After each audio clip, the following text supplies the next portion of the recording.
राधनपुर गांव अपनी सुंदर साड़ियों के व्यापार के लिए दूर दूर तक मशहूर था। सावन का महीना था। सोमवार का दिन था। सुबह से ही आसमान में घने बादल छाए हुए थे। तेज बारिश और ठंडी हवा गांव को एक अलग ही रूप में रंग रही थी। गांव के कच्चे रास्तों पर पानी बह रहा था। पेड़ों के पत्ते हवा में झूम रहे थे। खेतों में पानी जमा हो रहा था। उसी बारिश की फुहारों के बीच गांव की औरतें अपने अपने आंगन में बैठकर साड़ियों की सिलाई और व्यापार की बातें कर रही थीं। तभी गांव की औरतों ने आपस में बात की, भजन और पूजा करेंगे तो बारिश रुकेगी, ताकि रक्षाबंधन और बाजार के काम अच्छे से निपट जाएं। गांव के चौपाल पर सब लोग इकट्ठा हुए। कोई ढोलक लेकर आया, कोई झालर। सबने मिलकर शिवजी के भजन गाने शुरू किए। तेज बारिश थोड़ी देर में सचमुच रुक गई। आसमान साफ हो गया और हल्की धूप निकल आई। वहीं गांव में भंडारे का आयोजन भी रखा गया था। भंडारे में खीर, पूरी, आलू की सब्जी और चावल बने थे। बच्चे, बूढ़े, औरतें सब लाइन में खड़े थे। इसी बीच गांव में पाली पाली दीप्ति आई। दीप्ति गांव की बहू थी। उसका पति कुछ साल पहले शहर काम के सिलसिले में चला गया था और अब तक वापस नहीं आया था। दीप्ति सुंदर, समझदार और मेहनती थी। वह भजन कीर्तन में बढ़ चढ़कर हिस्सा लेती थी। गांव की कई कुंवारी लड़कियां भी मंदिर आई थीं। वे सब शिवलिंग पर जल, बेलपत्र, दूध और फूल चढ़ा रही थीं। सभी की एक ही कामना थी, हमें अच्छा वर मिले, जो समझदार, प्यार करने वाला और परिवार का आदर करने वाला हो। दीप्ति ने भी शिवलिंग पर जल चढ़ाया और बोली, हे भोलेनाथ, मेरी भक्ति सच्ची है। आप मेरा जीवन सुखी रखना, मेरे पति को जल्दी लौटा कर लाना और गांव की इन बहनों को अच्छा वर देना, ताकि उनका घर संसार भी सुखी रहे। गांव पर अपनी कृपा बनाए रखना। यहाँ के लोगों को अच्छा व्यापार, स्वास्थ्य और सुख मिले। उसी समय गांव के बुजुर्ग प्रसन्न जी बोले, अरे बेटा, यहाँ जो सच्चे दिल से शिव की भक्ति करता है, उसकी हर मनोकामना पूरी होती है।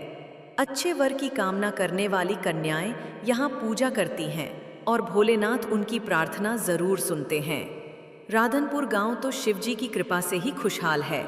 यहाँ की रेशमी साड़ियाँ देश विदेश में बिकती हैं और लोग राजस्थान के वीराने में बसा था मुझपुर गांव।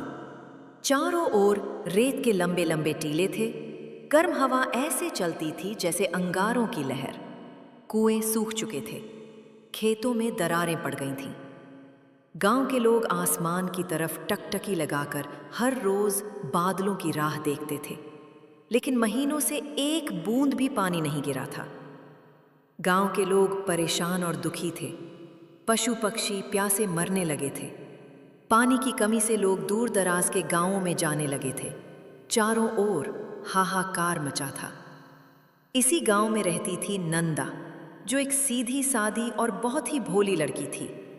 नंदा की उम्र करीब 17 साल रही होगी। उसका रंग गेहुआ, आंखें बड़ी बड़ी और चेहरे पर हमेशा भक्ति की आभा रहती थी। नंदा शिवजी की परम भक्त थी। हर रोज सुबह जल्दी उठकर वो अपने छोटे से मिट्टी के घर में बने शिवलिंग पर जल चढ़ाती, बेलपत्र अर्पित करती और भजन गाती। भोलेनाथ, कर दो कृपा, रीते घट में भर दो जल। हर लो संकट गांव का, हर लो प्यास का यह दुख। परी की इतनी कि नान परी की आस्थ है। गांव में हालात बिगड़ते ही जा रहे थे। सूखा, भूख, प्यास और तपती गर्मी ने सबको थका डाला। एक दिन पूजा करते करते नंदा की आंखों से आंसू निकल पड़े। उसने शिव जी से रोते हुए कहा, हे भोलेनाथ, हम रोज आपकी भक्ति करते हैं, आपको जल चढ़ाते हैं, भजन गाते हैं, फिर भी आप हमें इतने दुख क्यों देते हैं? हमारे गांव पर यह विपत्ति कब तक बनी रहेगी? हमसे ये दुख अब सहे नहीं जा रहे। परी की बड़ी परी की। वो आंसुओं में डूबी हुई बहुत देर तक शिवलिंग के सामने बैठी रही। उसकी माँ आई और उसे गले लगाकर बोली, बेटी, भगवान सब सुनते हैं, धैर्य रखो, एक दिन जरूर बारिश होगी। नंदा चुपचाप अपने काम में लग गई। दिन भर उसने अपनी माँ के साथ घर के काम किए। दोपहर में रेत की गर्मी इतनी तेज थी कि घर की दीवारें भी तवे जैसी तप रही थीं। शाम को गांव के लोग खाली मटकों के साथ इधर उधर घूमते रहे कि कहीं पानी का कोई निशान मिले, लेकिन सब निराश लौटे।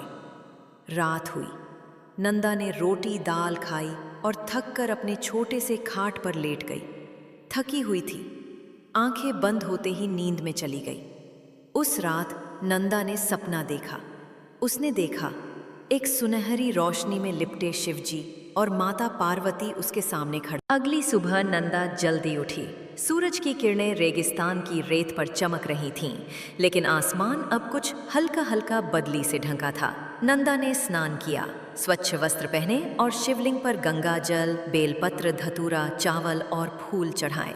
वह पूरे दिन उपवास पर रही। दोपहर तक तेज धूप और गर्म हवाएं चलती रहीं, लेकिन नंदा का मन अडिग था। वह भजन गाती रही, शिव शिव शिव बोलो, दुख सब टल जाएंगे। भोले के दर पर जो झुके सुख ही सुख पाएंगे।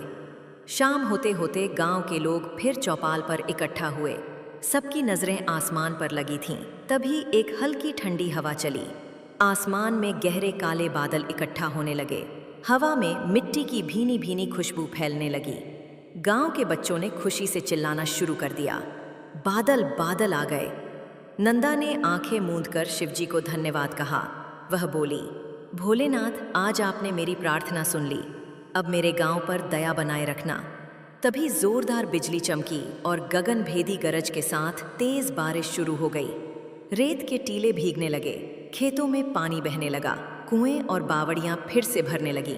गांव के लोग बाहर दौड़ पड़े, बच्चे बारिश में नाचने लगे। बूढ़े और औरतें आकाश की ओर हाथ उठाकर भगवान को धन्यवाद देने लगी। गांव का माहौल बदल गया। गांव के प्रधान जी ने सबको इकट्ठा कर कहा, देखो भाइयों बहनों, ये सब नंदा की सच्ची भक्ति का चमत्कार है। उसने पूरे गांव के लिए भोलेनाथ से प्रार्थना की। हमें सबक लेना चाहिए कि सच्ची आस्था और श्रद्धा में बहुत ताकत होती है। नंदा की आंखों में खुशी के आंसू थे। उसकी माँ ने उसे गले लगाते हुए कहा, तू ही तो मेरी नंदा है, जिसने गांव को फिर से जीवन दिया। गांव में रात को दियों की रोशनी फैली। लोग कीर्तन करते हुए बोले, भोलेनाथ की जय हो, नंदा बिटिया की जय हो। गांव में फिर साड़ियों की रंगाई शुरू हुई।